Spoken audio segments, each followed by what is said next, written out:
नमस्कार, मैं हूं संजय शर्मा। आप देख रहे हैं 4 PM न्यूज नेटवर्क। राजनीति भी निराली होती है। जो चीजें दिख रही होती हैं वो दरअसल हो नहीं रही होती हैं, और जो नहीं हो रही होती है वो दिखने लगती हैं। उत्तर प्रदेश भी ऐसा है कि जब लोग मान रहे हैं कि राम मंदिर बन रहा है, गोदी मीडिया दिन रात राम मंदिर दिखा रही है, कह रही है अब तो बीजेपी की बम बम हो गई उत्तर प्रदेश में। तब एक रिपोर्ट दिल्ली जाती है और उस रिपोर्ट को देखकर मोदी और शाह साहब पसीने पसीने हो जाते हैं। उस रिपोर्ट को जब नागपुर में भेजा जाता है तो नागपुर के भी पसीने आ जाते हैं, क्योंकि ये रिपोर्ट ऐसी है जिस रिपोर्ट में बताया गया है कि जो दांव पेच उत्तर प्रदेश में चले जा रहे हैं, जो रणनीति उत्तर प्रदेश में बिछाई जा रही है, जो गेम उत्तर प्रदेश में खेलने की तैयारी हो रही है, वो भारतीय जनता पार्टी का सिंहासन बहुत आगे खिसका सकती है। इस रिपोर्ट के बाद भारतीय जनता पार्टी आला कमान भी चिंतित हो रहा है, नए सिरे से रणनीति बना रहा है। लेकिन ये गेम ऐसा है कि इसमें कब शह मिलेगी और कब मात, कब वजीर मारा जाएगा और कब राजा धराशायी हो जाएगा, कुछ कहा नहीं जा सकता। दरअसल उत्तर प्रदेश में एक गठबंधन है, इंडिया गठबंधन। भारतीय जनता पार्टी के नेताओं की बड़ी कोशिश है, चाहत है, अरमान है कि मायावती इस गठबंधन का हिस्सा ना बने। अखिलेश यादव ने भी 2 दिन पहले बयान दिया था कि मायावती अगर गठबंधन में आएंगी तो फिर उनकी गारंटी कौन लेगा। अखिलेश यादव ने इशारा किया कि भाई हम मायावती को शामिल कर सकते हैं, कोई समस्या नहीं है, लेकिन जो उनके जीते हुए सांसद होंगे वो भारतीय जनता पार्टी के साथ चले नहीं जाएंगे, इसकी गारंटी कौन लेगा। और ये बड़ा सहज सवाल है, इसकी चर्चा है, इसकी चर्चा राजनीतिक गलियारों में है, इसकी चर्चा नौकरशाही में है, इसकी चर्चा मीडिया में है कि मायावती के जीते हुए सांसद बाद में भारतीय जनता पार्टी के खेमे में ना चले जाएं, इसकी गारंटी कौन लेगा। अब मायावती तो मायावती है, अपनी शैली की जबरदस्त नेता हैं। उन्होंने भी पलटवार करने में देर नहीं लगाई। उन्होंने कहा कि अखिलेश यादव अपना गिरेबान देखें पहले, और मुलायम सिंह तक चली गई कि वो मुलायम सिंह यादव ने कब कब आशीर्वाद दिया था। जब आपको याद होगा पार्लियामेंट में मुलायम सिंह ने मोदी जी के लिए कह दिया था, तो उस भाषण का भी जिक्र करने से मायावती नहीं पीछे हटी। देखने में लग रहा है कि ये गेम बिगड़ गया। भारतीय जनता पार्टी के नेता खुश थे कि ये गेम तो बिगड़ गया, मगर उस रिपोर्ट में कहा गया कि गेम बिगड़ा नहीं है, ये गेम बिगड़ता हुआ दिखाने की कोशिश की जा रही है। और जब बीजेपी को पता चला, जब अमित शाह को पता चला, तो हाथ से तोते उड़ गए बीजेपी के। तब भाजपा को लगा कि ये तो एक बड़ा गेम प्लान देखते देखते बन गया। दरअसल पर्दे के पीछे अखिलेश और मायावती के कुछ भरोसे के लोग एक दूसरे से बात कर रहे हैं। राहुल गांधी चाहते हैं कि अखिलेश यादव पहले पॉजिटिव हों, उसके बाद मायावती से बात आगे बढ़ाई जाए। राहुल गांधी किसी कीमत पर अखिलेश यादव को नाराज करके मायावती से बात करने के हिमायती नहीं हैं। हालांकि पिछले दिनों जब प्रभारी थी प्रियंका गांधी चाहती थी कि अखिलेश यादव की जगह मायावती से बात हो। प्रियंका गांधी के सलाहकार भी ये चाहते थे, लेकिन उसके बाद राहुल गांधी ने स्पष्ट मना किया कि अखिलेश का साथ नहीं छोड़ना है। उसके बाद प्रियंका गांधी को प्रभारी पद से उत्तर प्रदेश से हटाया गया और राहुल गांधी के बड़े भरोसे के नेता अविनाश पांडे उत्तर प्रदेश भेजे गए, जो राहुल गांधी की कोर कमेटी का हिस्सा हैं। अविनाश पांडे को भेजे जाने के बाद राहुल गांधी और अखिलेश यादव की बातचीत हुई। बातचीत में तय किया गया कि दोनों लोग इस बात का तय ना करें कि किसको कितनी सीट दी जाएगी, इस बात का अनुमान पहले लगा लें कि कहां से किसका प्रत्याशी जीत जाएगा। सीटों के संख्या के आधार पर नहीं, जीतने वाले प्रत्याशियों के चयन के आधार पर बात हो, क्योंकि एक एक सीट बहुत जरूरी है। तब इस बात पर भी बात हुई कि अगर मायावती को शामिल किया जाएगा तो मायावती जितनी सीटें मांगेंगी उसमें से आधे नेता कांग्रेस के या सपा के होंगे। सिंबल मायावती का होगा, लेकिन नेता सपा या कांग्रेस के होंगे, जिससे मायावती के लोग पलटी मार के भाजपा में ना जा सकें। कांग्रेस और समाजवादी पार्टी दोनों को यह बात समझ में आ गई है कि मायावती भी कम प्रेशर में नहीं है। अपने जीवन का सबसे खराब वक्त देख रही है मायावती। इतना बुरा दौर मायावती के जीवन में 2002 के बाद कभी नहीं आया। एक के बाद एक सत्ता के वो शिखर पर चलती चली गई, लेकिन अब मायावती उस मुकाम पे आ गई हैं जहां पे उनके सामने बहुत परेशानी पैदा हो रही है। उनका वोटों का ग्राफ लगातार गिर रहा है और ये ग्राफ उनके लिए चिंता का विषय बना हुआ है, क्योंकि अगर ये ग्राफ इसी तरह गिरा तो उनके लिए भारी भारी परेशानी पैदा हो जाएगी।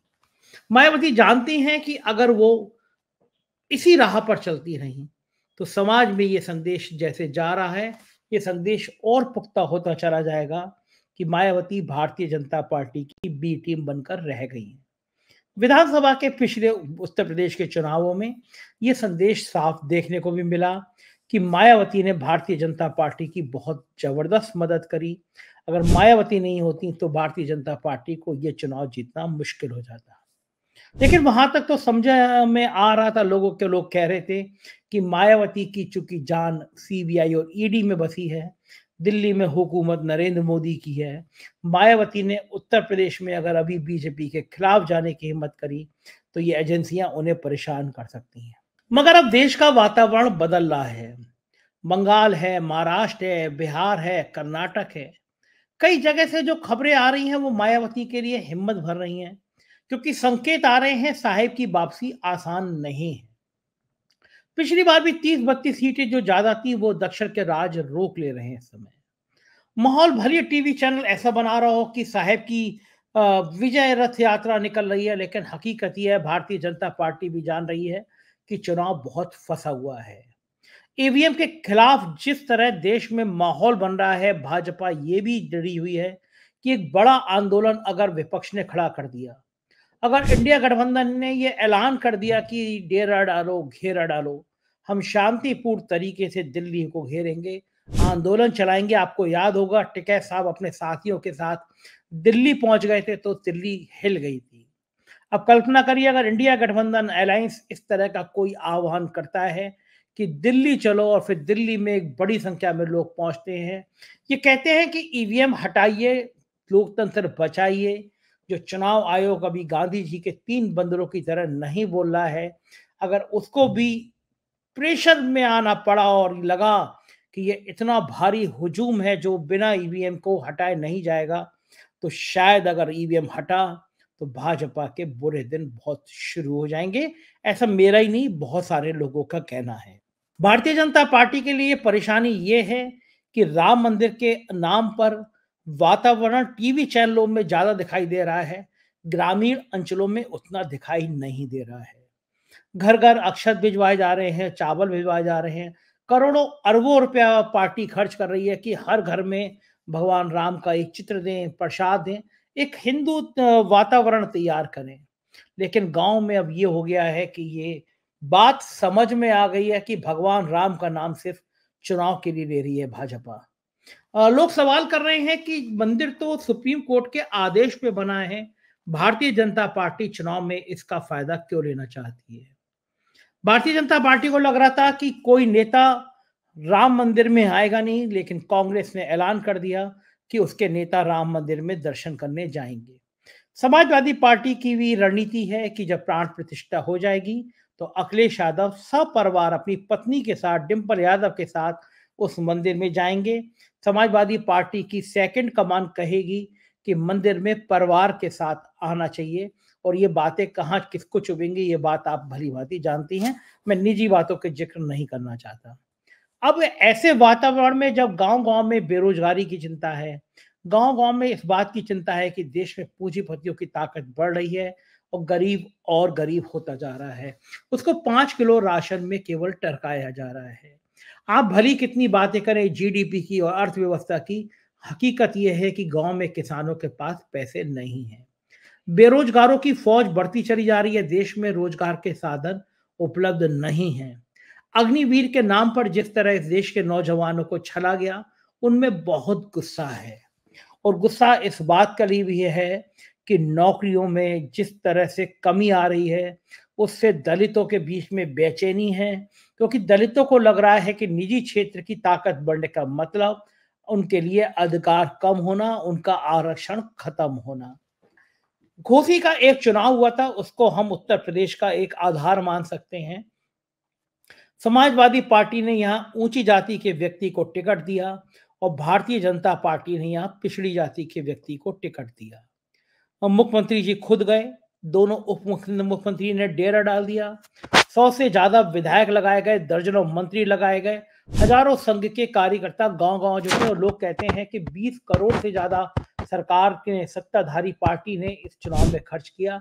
मगर जब नतीजा आया तो तोते उड़ गए भाजपा के। समाजवादी पार्टी का ऊंची जाति का प्रत्याशी 42,000 से ज्यादा वोटों से जीता था, जबकि मतदान प्रतिशत कम हुआ था। आरोप है कि पुलिस ने बल प्रयोग करके लोगों को वोट नहीं डालने दिए, खासतौर से मुसलमानों को। इतने कम पोलिंग में इतना जीत का मार्जिन बीजेपी की चिंता बढ़ाता है, बेचैनी पैदा करता है। दिखता है कि ये कहीं ना कहीं पिछड़ों में, दलितों में एक गुस्सा है, एक नाराजगी है। नाराजगी इस बात के लिए भी है कि पिछड़ों को उनका हक नहीं मिला। केशव मौर्य को उकसाने की कोशिश कर रही है।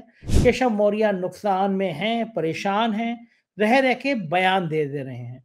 भाजपा के लिए सबसे बड़ी परेशानी योगी आदित्यनाथ भी हैं। दिल्ली उनके संग बहुत बुरा बर्ताव कर रही है।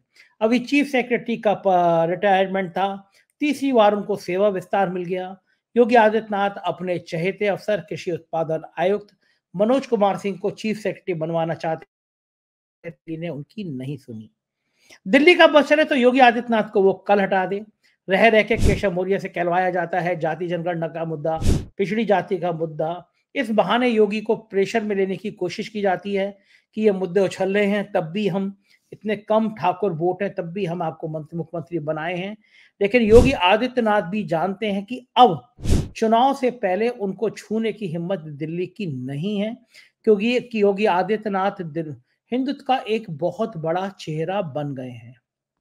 दिल्ली जानती है कि इस बार लोकसभा चुनाव में जरा सा भी चूकने का मतलब होता है कि फिर देश में हुकूमत किसी भी कीमत पर नहीं बनना। भारतीय जनता पार्टी पूरी ताकत लगा रही है कि पिछली बार की सीटों से 10 सीटें ज्यादा आ जाए, लेकिन सभी लोग जानते हैं कि ऐसा संभव नहीं होगा अगर गठबंधन मजबूत हो जाए।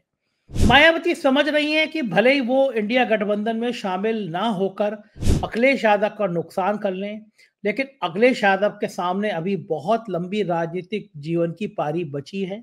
अगर मायावती इस चुनाव में अकेली लड़ी और बहुत बुरी तरह हारी, जिसकी पूरी उम्मीद है, तो मायावती का राजनीतिक कैरियर खत्म हो जाएगा। भारतीय जनता पार्टी एक तीर से दो शिकार करना चाह रही है। उसको लगता है कि मायावती अगर बहुत बुरी तरह से हारी तो उनका दलित वोट भारतीय जनता पार्टी में शिफ्ट हो जाएगा। बीजेपी की इसकी प्लानिंग कर रही है। लेकिन समस्या ये है कि समाजवादी पार्टी जो पिछड़ों, दलितों, अल्पसंख्यकों यानी पीडीए का जो कार्ड लेके चल रही है, उसमें अगर मायावती कमजोर होती हैं तो कहीं ऐसा ना हो वो दलित वोट इस गठबंधन में, कांग्रेस और सपा के गठबंधन में चला जाए। भारतीय जनता पार्टी के लिए ये परेशानी भरा सबब हो जाएगा कि अगर पीडीए के नाम पर पिछड़े, दलित और अल्पसंख्यक एक होते हैं तो ये वोट बैंक 60-65% जाके पहुंच जाता है। और इस स्थिति में अगर 65% वोट एक तरफ होगा तो आप जानते हैं फिर दूसरी तरफ पार्टी को डबल डिजिट आने में भी परेशानी पैदा हो सकती है। भारतीय जनता पार्टी के अंदर बेचैनियां कम नहीं हैं।